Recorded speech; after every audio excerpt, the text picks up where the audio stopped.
नमस्कार साथियों, मैं अभी भी ज़िंदा ही हूँ। ये 25वां दिन है मेरे अनशन का।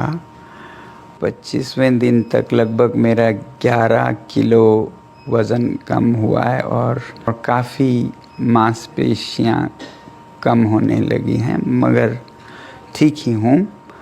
कल मैं रात को यहाँ गुड़गांव के एक निजी अस्पताल में लाया गया हूँ सफदरजंग से, और मैं दाद देना चाहता हूँ उन सभी छात्रों को जिन्होंने इतने शांतिपूर्ण तरीके से खुद पर लाठियाँ खाते हुए वापस कोई हमला ना करते हुए, हालांकि बहुत उकसाने पर भी और कुछ तत्वों को पत्थर फेंकने के लिए लाए जाने पर भी आपने सब्र से काम लिया।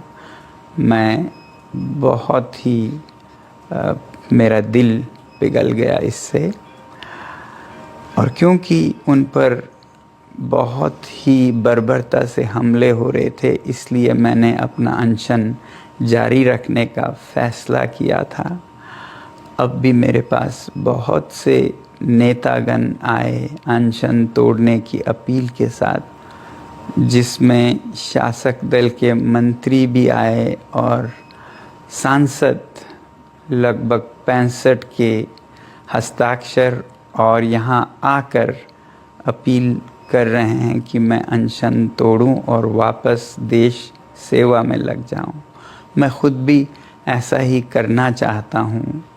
मेरे लिए मेरा काम बहुत ज़रूरी है, मगर मैं सरकार से विनती करता हूँ कि वो और ऐसे ताकत बल का प्रयोग न करें बच्चों पर, और दूसरी बात, उन पर आरोप और एफआईआर जिससे कि उन्हें सताया जा सके जेल या पुलिस द्वारा, ये न करने की मुझे आश्वासन चाहिए।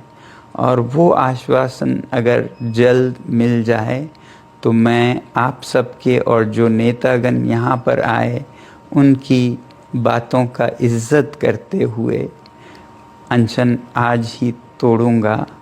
मगर अगर ऐसा कोई आश्वासन नहीं आए तो बदकिस्मती से मुझे ये अनशन जारी रखना पड़ेगा। जय हिंद।